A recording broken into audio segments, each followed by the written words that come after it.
Salt cravings అనేవి ఎందుకుంటాయి అని అడిగారు. నేను చెప్తాను.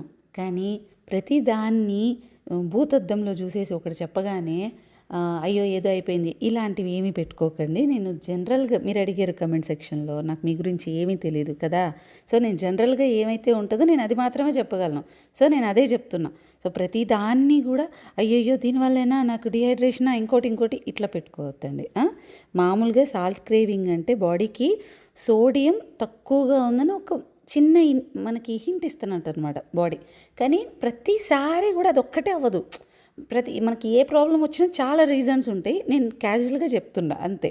సో డీహైడ్రేషన్ ఉండొచ్చు, మీరు సరిగ్గా నీళ్ళు అనేది తీసుకోకపోవడం, ఎక్కువ చెమట పట్టడం కానీ, ఒకవేళ ఈ టెంపరేచర్ వల్ల కూడా హై టెంపరేచర్స్ వల్ల ఉండొచ్చు, లేకుంటే హెవీగా వర్కౌట్ చేయడం వల్ల ఫ్లూయిడ్స్ అనేది వెళ్ళిపోవడము, ఎలక్ట్రోలైట్ ఇంబ్యాలెన్స్ ఇట్లాంటివన్నీ కూడా అయినప్పుడు కూడా సాల్టీ ఫుడ్ తినాలి అని ఒక క్రేవింగ్ అయితే వస్తుంది. అండ్ వర్కౌట్స్ చేసేటప్పుడు కూడా ఎక్కువ స్వెటింగ్ ఇట్లాంటివి చేసినప్పుడు కూడా సోడియం లాస్ అనేది జరుగుతుంది. కాబట్టి మనకి ఆటోమేటిక్గా ఇలా అనిపించవచ్చు.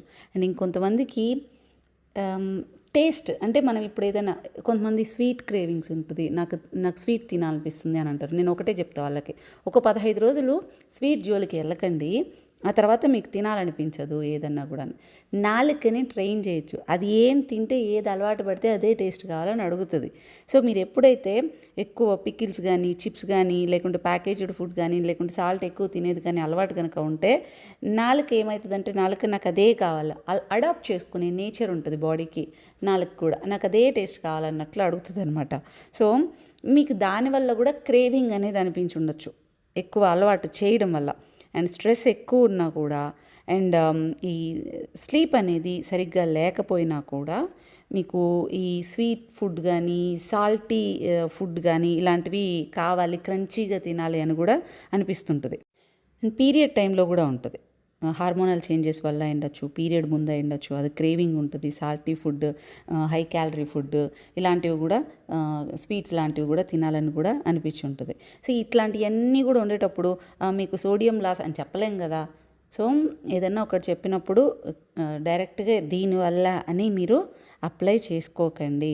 అండ్ కొంతమంది ఏంటంటే వెయిట్ లాస్ కావాలని చెప్పేసి క్రాష్ డైట్స్ చేయడము, కార్బోహైడ్రేట్ చాలా తక్కువగా తీసుకోవడము, అండ్ సడన్గా ఒక్కసారిగా బాగా తినేటోళ్ళు ఒక్కసారిగా ఫుడ్ క్వాంటిటీ అనేది తగ్గించేయడము, దీనివల్ల కూడా మనకి సాల్ట్ క్రేవింగ్స్ అనేది ఒక హ్యాపీనెస్ అనేది ఇవ్వచ్చు. సో ఒక క్రేవింగ్ని సప్రెస్ చేయడం కంటే కూడా దాన్ని అబ్జర్వ్ చేయండి. దేనివల్ల వస్తుంది? డీహైడ్రేషనా, స్లీప్ సరిగా లేదా, స్ట్రెస్ ఏమన్నా ఉందా, డైట్ ప్యాటర్న్ చేంజ్ అయిందా, ఎక్కువ స్వెటింగ్ ఉందా, రూట్ కాజ్ అయింది, ఏ ప్రాబ్లం వచ్చినా కూడా రూట్ కాజ్ అయింది, దేనివల్ల ప్రాబ్లం అనేది ఉంది అని చెప్పి చూసుకొని మీరు రెక్టిఫై చేసుకోగలిగితే మీకు సొల్యూషన్ వస్తుంది అంతే. ఇంకేమన్నా డౌట్స్ ఉంటే మీరు కమెంట్ సెక్షన్లో మెన్షన్ చేయండి, నేను ఎక్స్ప్లెయిన్ చేయడానికి ట్రై చేస్తాను. మీకు ఈ టాపిక్ యూజ్ అవుతుందని అనుకుంటున్నా. అండ్ ఈ వీడియో కనుక నచ్చితే లైక్ చేయండి, ఖచ్చితంగా కమెంట్ పెట్టండి. మీరు ఇంకేమైనా తెలుసుకోవాలనుకున్నా కూడా మెన్షన్ చేయండి. అండ్ ఎవరికైనా షేర్ చేయండి. అదేదో హైప్ బటన్ ఉందంటబ్బా, దాన్ని కూడా ఇవ్వండి అని చెప్పడం మర్చిపోయా. 30 days ప్రోగ్రామ్ ఉంది కదా, 30 రోజుల ప్రోగ్రాము వెయిట్ లాస్ ట్రైనింగ్కి ఆన్లైన్ది.